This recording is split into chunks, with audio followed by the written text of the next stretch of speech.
আসসালামু আলাইকুম ভাই বোনেরা ও আপামনিরা। দেখেন শীতের দিন এসে পড়েছে। শীতের দিনে যদি পিঠা না খাই তাহলে কি শীত মনে হয়? তো আমি আজকে জীবনের ফার্স্ট আমি পিঠা বানাইতে বসে গেলাম। দেখেন মোমবাতিটা কত সুন্দর জ্বলতেছে। দেখেন দেখেন আমি পিঠা বানাইছি। আমার জীবনের ফার্স্ট পিঠা বানাইছি, না জানি কত সুন্দর হইতেছে। আর সবাই খাবো। তো শীতের পিঠা বলে কথা। তো দেখেন কত সুন্দর করে আমি লাকড়ি চুলার ভিতরে পিঠা বানাইতেছি। আপনাদের দেখেন আপনাদের পছন্দ হয় কিনা আমার পিঠা বানানো। কেউ কোনো বাজে কমেন্ট করবেন না আমার এই পিঠা বানানো দেখে। তো আমার বয়স একভাবে আইসা দাঁড়ায় দাঁড়ায় দেখতেছে যে আমি কীভাবে পিঠা বানাইতেছি। তো আমার ভাবির মনে হয় চোখটা লাগিয়ে গেছিলো গা।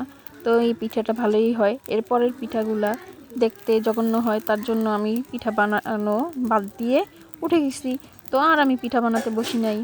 তো কেউ যদি পিঠা বানাইতে বসেন চুপচাপ করে বসবেন, যেন কেউ চোখ না লাগাইতে পারে। একবার যদি পিঠার ভিতরে চোখ লেগে যায় তাহলে কিন্তু মনে করেন আর পিঠা উঠবেই না, আর পিঠা নষ্ট হয়ে যাবে।